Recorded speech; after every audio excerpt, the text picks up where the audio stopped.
É Cristo chamando, chama por ti e por mim. Graças a Deus por nos reencontrarmos nesta manhã de terça-feira, hoje 14 de agosto. Hoje celebra-se o Dia do Controle da Poluição Industrial. E nós, que fazemos o programa Opção para a Vida, chamamos a atenção principalmente de todo o mercado industrial no que diz respeito à poluição industrial, que tem sido realmente danosa e muito prejudicial à saúde de todos nós. Hoje estaremos ouvindo a segunda parte desta mensagem, que tem como título: Qual personagem bíblico mais me identifico? Ontem trouxemos a primeira parte desta mensagem, hoje ouviremos a segunda parte. Nós ainda ouviremos a segunda parte desta mensagem nos próximos programas. Eu acredito que no desenvolver de toda esta mensagem, a decorrência, você e eu devemos verificar qual desses personagens nós nos identificamos. No final, nós vamos apresentar um personagem que ele teve autoridade realmente de ser digno de nós imitarmos. Fiquemos com a segunda parte desta mensagem sobre qual personagem bíblico eu mais me identifico.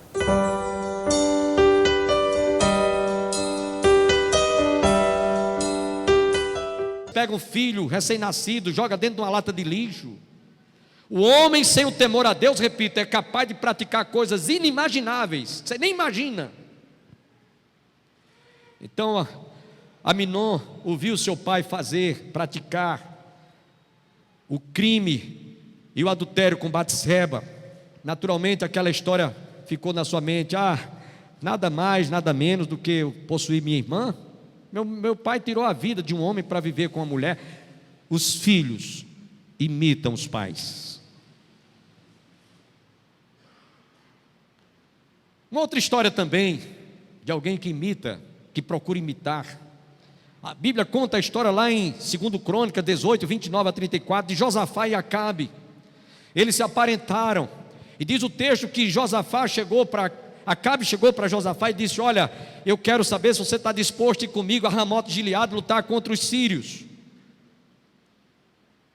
Você dispõe-se a ir comigo? Ele disse: consulta primeiro a palavra de Deus. Josafá disse: consulta primeiro. Eu estou disposto a ir, mas vamos consultar o que é que Deus vai falar. Josafá temia Deus. E aí Acabe disse: eu tenho um profeta aí. Eu tenho 400 profetas que profetizam tudo a meu favor.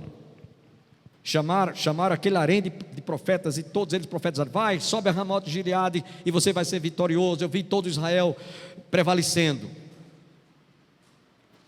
Mas diz a palavra de Deus que ele disse: não tem mais nenhum profeta aí, não tem mais ninguém que você possa consultar para que a gente possa subir a Ramote de Gileade e lutar contra os sírios.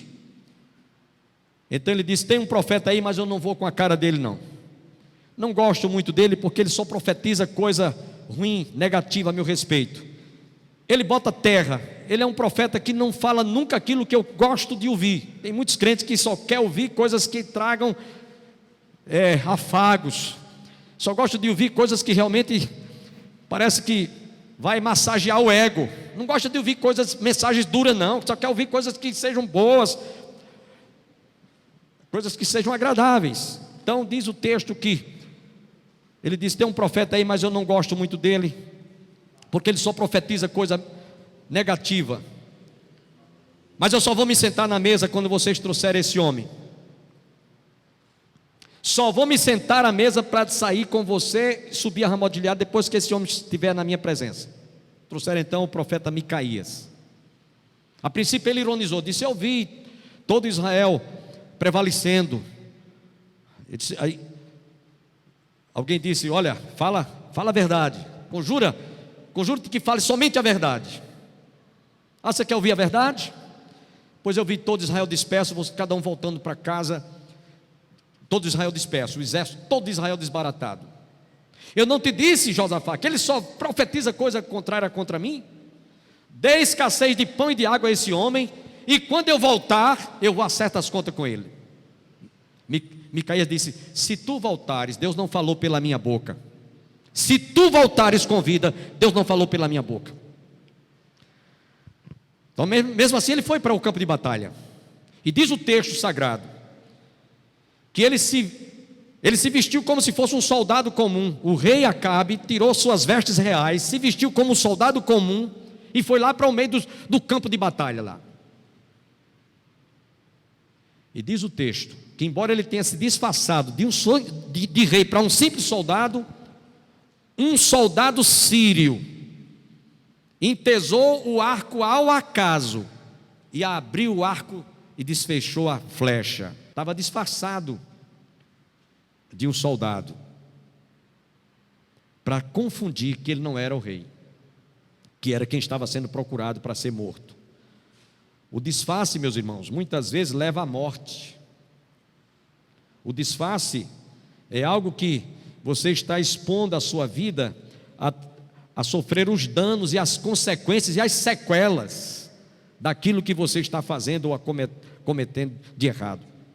Então Acabe morreu porque tentou despistar, se disfarçar de rei para um simples soldado. Perdeu a vida. Imitar aquilo que você não é pode custar muito caro, saiba disso. Queria ainda lembrar também a história de Esaú e Jacó, muito conhecida essa história, está lá também no livro de Gênesis, capítulo 25, versos 28 a 34. Esaú tinha um corpo peludo, sabe, gente que às vezes tem muito pelo, muito cabelo nos braços, nas costas. Eu conheço pessoas que parece que está com a manta preta sobre o pelo dos braços, das costas. Eu conheço algumas pessoas assim. Então assim era Esaú. E a Bíblia diz que Esaú era um perito em caça, e o seu pai pediu que ele fosse fazer uma caça para preparar uma comida para ele. Ele já estava velhinho, já cansado, avançado em idade, já cego, não enxergava bem.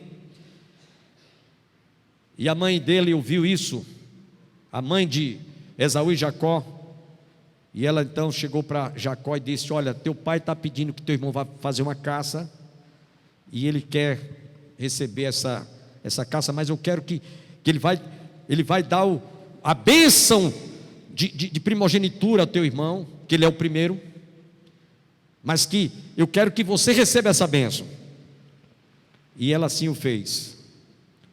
Então preparou um guisado, muito antes de Esaú chegar, e ela disse: mas minha mãe, como é que meu pai vai me reconhecer? Que não sou eu, que não sou eu Esaú, mas que é Jacó. Aí, muito simples: eu vou cobrir toda a tua pele com o pelo do mesmo do teu irmão. Pegou de uma novilha, colocou lá, e foi na hora em que, antes do seu irmão Esaú chegar, foi lá, disse: olha, está aqui a caça e minha mãe vai preparar o guisado, e preparou tudo. O velho, embora fosse já avançado em idade, sem enxergar direito, ele disse: a voz é de Jacó, mas o pelo é de Esaú. E diz a palavra de Deus que ele recebeu o alimento que tinha sido negociado bem antes. O próprio Jacó, um dia o seu irmão estava com muita fome e disse: olha, eu estou com fome, prepara um prato de lentilhas, se você me der, Jacó disse: se você quiser me receber esse prato de lentilha, eu quero que você me transfira o direito de primogenitura. Ele vendeu, trocou por um prato de lentilhas, e ele tinha guardado isso, agora estava recebendo de volta aquilo que o seu irmão tinha acordado com ele.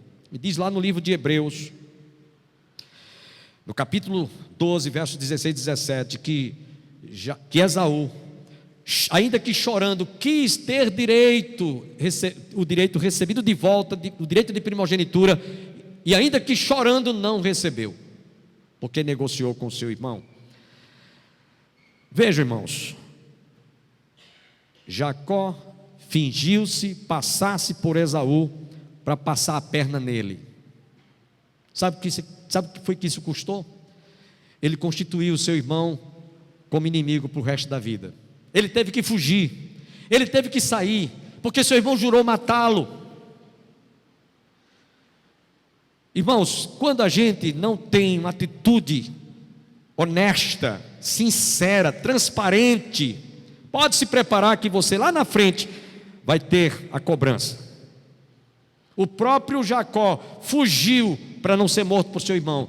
Mais tarde, muito tempo depois passados, para ele ter um encontro com seu irmão, teve que presenteá-lo com muitos camelos, com muito gado, com muitos animais, antes dele chegar a se encontrar com seu irmão.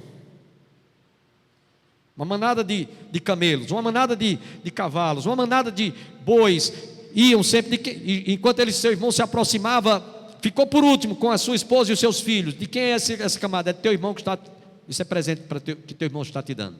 Isso quebrantou o coração, isso aplacou a ira de Esaú. E quando eles vieram, se encontraram, se abraçaram e se beijaram. Mas vejam, se não fosse a astúcia de Jacó, de presentear, de encher de presente o seu irmão, certamente Esaú teria tirado a vida dele, porque ele usurpou o direito de primogenitura, fingindo inclusive, enganando o seu próprio pai, para receber a bênção de primogenitura. Portanto, irmãos, terminando esses exemplos do Velho Testamento, eu queria só citar Saul e a pitonisa de Endor. Este também disfarçou-se, fingiu-se que não era o rei, para consultar uma feiticeira. Está lá no livro de 1 Samuel, capítulo 28, versos 8 a 12. Eu citei esse exemplo aqui também para mostrar que a gente está sujeito, vulnerável às vezes, deixar de acreditar naquilo que Deus fala pela sua palavra, para consultar às vezes horóscopo, quiromantes, cartomantes. É que Saul deixou de consultar a Deus, que falava por Urim e Tumim, que eram duas pedras que os sacerdotes, o sumo sacerdote trazia no peitoral, e Deus não falava mais para ele, nem por Urim, nem por Tumim, porque ele estava em completa desobediência a Deus, e por isso Deus silenciou, Deus não falou mais uma palavra. Ele não contente, não estando contentado com isso, foi procurar uma feiticeira.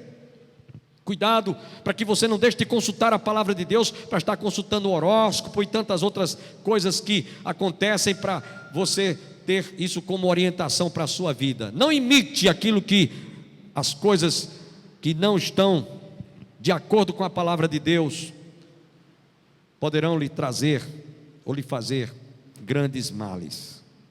Então, trazendo esses exemplos que eu acabei de citá-los, há muitos outros exemplos, eu podia citar aqui muitos outros, mas citamos apenas 8 desses que nós acabamos de citar. Eu queria citar mais 2 só no Novo Testamento, e aí eu vou terminar com esses 2 exemplos do Novo Testamento. E por que 2 no Novo Testamento? Porque eu vou falar de um líder que andou ombreado com Jesus, lado a lado com Jesus, durante todo o seu ministério. Porém, embora ele fizesse parte do colégio apostólico, fosse um homem que não tinha motivo nenhum para negar a Jesus. Você já sabe de que eu estou falando.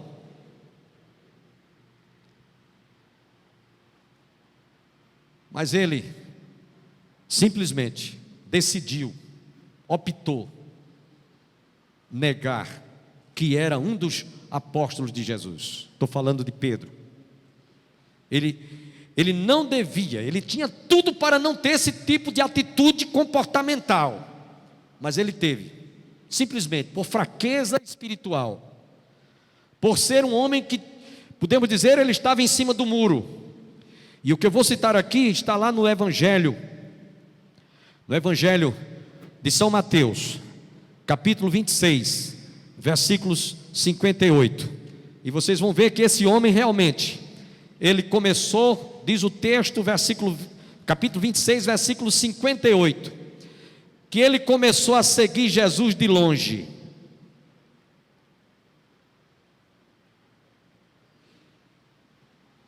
Diz o verso 58: E Pedro o seguia de longe, até o pátio do sumo sacerdote, e entrando, assentou-se entre os criados para ver o fim. Preste atenção, tenha muito cuidado para não começar a seguir Jesus de longe. Isso é perigoso, seguir Jesus de longe é um perigo. Pedro começou a seguir Jesus de longe. Tenha cuidado, meu irmão, tenha cuidado, minha irmã. Seguir Jesus de longe é perigoso, é muito arriscado. Você está vulnerável a realmente se ver em maus lençóis. Diz o texto que ele começou a seguir Jesus de longe. No verso 69 e 70 do capítulo 26, diz o texto: ora, Pedro estava sentado fora do pátio, e aproximando-se dele, uma criada disse: tu também estavas com ele, com Jesus o Galileu. Mas ele negou diante de todos, dizendo: não sei o que dizes. Quando alguém passa a seguir a Jesus, começa a não mais entender o que está lendo ou o que está ouvindo, nem lê mais a Bíblia, não presta mais atenção. Eu não sei, não estou entendendo o que você está dizendo. Cuidado, não imite esse personagem aqui. Nos versos 71 e 72 do mesmo capítulo diz: e saindo para o vestíbulo, outra criada o viu e disse aos que ali estavam: este também estava com Jesus o Nazareno. E ele negou outra vez, com juramento: não conheço tal homem. Não conheço tal homem. Pela segunda vez. Cuidado, que quem começa a seguir Jesus de longe, começa também até a não entender mais nada, e daqui a pouco começa a negar. Eu não sou mais crente, não. Eu não sou mais membro daquela igreja. Eu não frequento mais aquela. Cuidado. Aí vamos para os versos 73 a 75 para terminar. E diz o texto: e logo depois, aproximando-se os que ali estavam, disseram a Pedro: verdadeiramente também tu és um deles, pois a tua fala te denuncia. Ele começou a praguejar e jurar, dizendo: não conheço esse homem. E imediatamente o galo cantou, porque Jesus tinha dito: olha, Pedro, antes que o galo cante, 3 vezes me negarás. Interessante que eu estava outro dia dando uma aula na classe de pré-adolescentes. Aí eu fiz uma perguntinha lá, fiz um questionário com eles e disse: quem foi?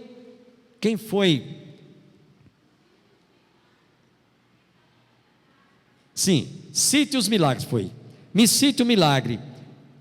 Um dos milagres que eu citei, que o galo cantou. Aí ninguém, na hora, ficou pré-adolescente. Você diz: não sei, pastor, e tem isso na Bíblia? Eu digo: tem. O galo cantou, mas cantou quanto? Cantou como? Aí uma menina lá disse: cantou uma música, cantou uma melodia, uma música. Eu digo: não, ele cantou, ele não canta. Aí foi que caiu a ficha, né? Mas o milagre é porque Jesus disse: antes que o galo cante, 3 vezes tu me negarás. E foi exatamente o que Jesus falou. Mas por que eu estou contando essa história? É para que você tenha cuidado de não imitar essa atitude de Pedro, que ele era um líder. Cuidado, ovelhas, cuidado, irmãos, cuidado, igreja, para não imitar certas atitudes de certos líderes. Ele era um líder, mas estava inclusive cometendo essa gafe. E o último exemplo que eu quero citar no Novo Testamento é de um casal membro de uma igreja. Cuidado para não imitar esse personagem, esse casal aqui. Já sabe de quem se trata? Quem é? Hein? Ananias e Safira. Cuidado para não imitar este casal. Lá em Atos capítulo 5, verso de 1 a 11. Haviam vendido uma propriedade por um valor avultado, mas com pena de entregar o equivalente ao dízimo do Senhor, combinaram entre eles, vamos dizer ao apóstolo Pedro, ao pastor da igreja, que a gente não vendeu por 500, vendemos por 100. E aí ele vai acreditar. Só que eles esqueceram que quem é o pastor, ou o sumo pastor da igreja, não é pastor A, nem B, nem C, nem D, é Jesus. Jesus é que é o pastor da igreja, Ele é quem vê, Ele é quem contempla, Ele é quem tem essa visão de enxergar o invisível, aquilo que ninguém enxerga, aquilo que ninguém vê, que lê os nossos pensamentos, que passeia nas avenidas da nossa mente, do nosso coração, faz a separação entre juntas e medulas, conforme está escrito lá em Hebreus. Então não tem que você estar preocupado, será que pastor Bosco vai saber, será que pastor fulano vai tomar conhecimento? Tire isso da sua cabeça, porque isso é ingenuidade, isso é infantilidade. É diante do meu Senhor, meu pastor que é Jesus. Então havia um combinado entre si. E diz lá em Atos capítulo 5, que a princípio veio Ananias trazer lá uma importância que não correspondia ao valor do imóvel que eles tinham vendido, achando que aquilo ia dar certo. Alguém já disse, aliás, o pastor Rosivaldo de Araújo de saudosa memória, nem tudo que dá certo está certo. Nem tudo que dá certo está certo. Pode colar, mas não está certo. Pode até pintar que todo mundo vai acreditar, todo mundo vai aceitar que aquilo realmente deu certo. O povo acreditou, mas está errado. E eles estavam pensando exatamente, estavam todos os dois equivocados. Então, quando ele veio entregar, o Espírito Santo de Deus que está com a igreja, que veio para ficar com a igreja, conforme João capítulo 14, verso 26, o Espírito Santo estará convosco, habitará em vós e vos ensinará e vos fará lembrar de todas as coisas que eu vos tenho falado. Revelou a Pedro, disse: você está pensando que você mentiu, foi contra mim? Foi? Você está pensando que você enganou a mim? Você mentiu, tentou mentir, foi contra o Espírito Santo de Deus. Porque você deu lugar ao diabo para pôr no seu coração essa mentira.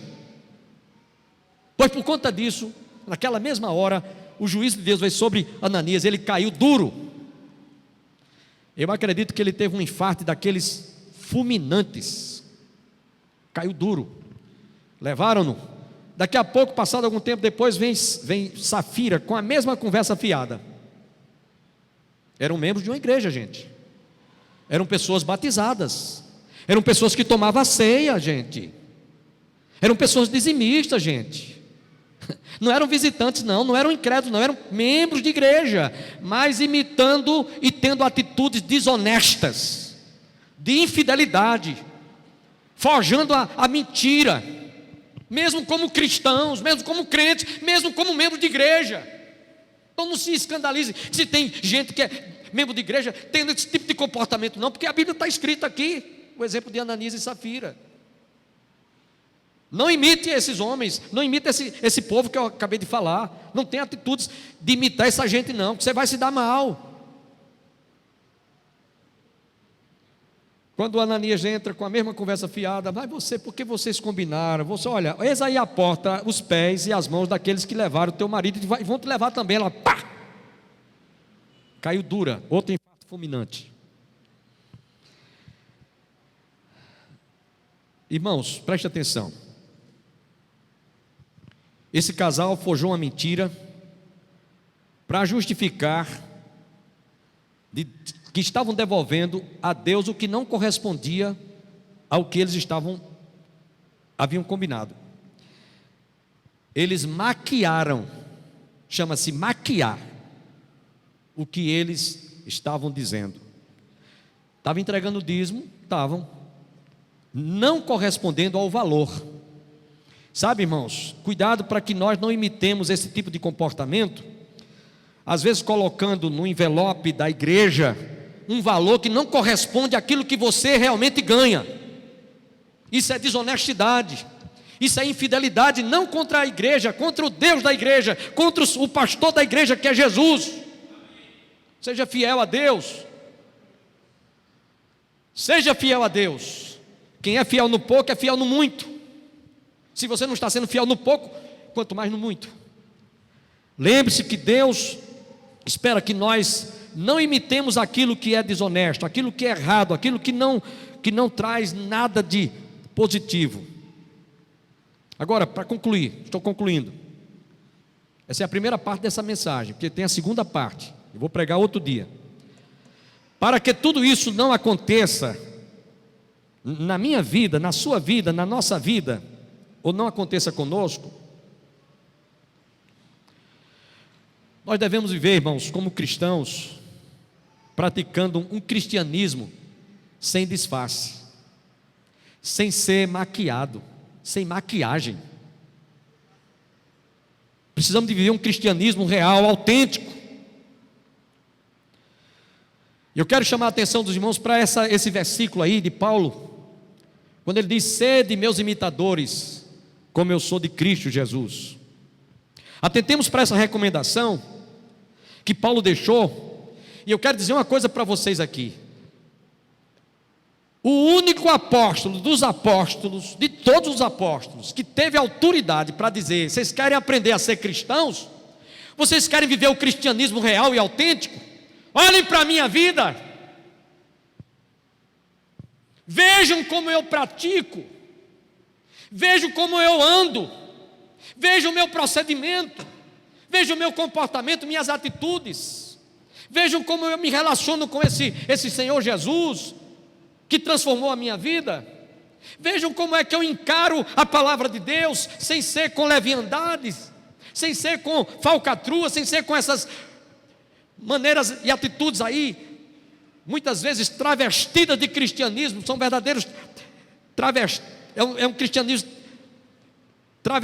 travesti, quer dizer, dublado, camuflado, faz de conta que é crente, faz de conta que é cristão. Olhem para a minha vida, disse Paulo. Atentemos para a recomendação que ele fala aqui. Ele foi o único de todos os apóstolos que teve autoridade para declarar: vocês querem ser cristãos? Olhem para mim, disse Paulo. Irmãos, para Paulo chegar a fazer essa afirmação, a segunda parte dessa mensagem, vocês vão entender porque Paulo disse isso. Eu não vou falar hoje. Vou deixar em aberto. Porque Paulo teve autoridade para dizer: sejam meus imitadores, como eu sou de Cristo. Tinha uma razão para ele dizer isso. Ele não estava dizendo palavras soltas, não. Ele não estava dizendo por dizer: sejam meus imitadores, como eu sou de Cristo. Ele tinha muitas razões para dizer isso.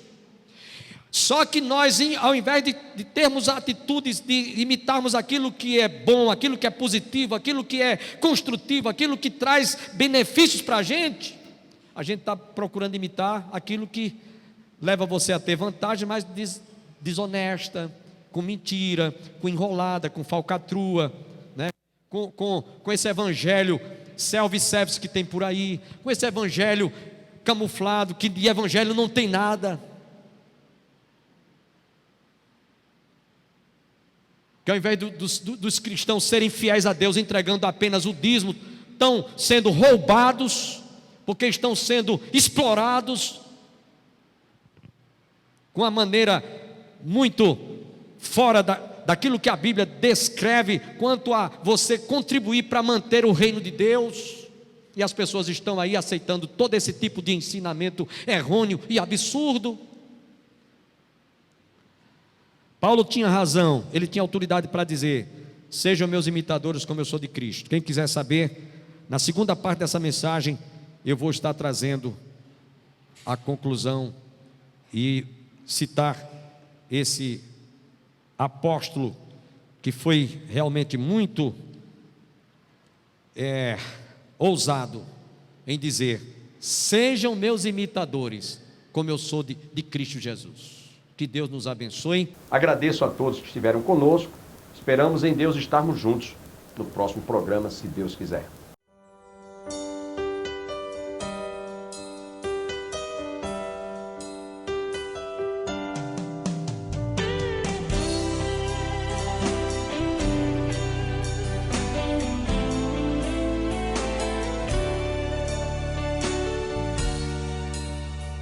Manso e suave é Cristo chamando, chama por ti.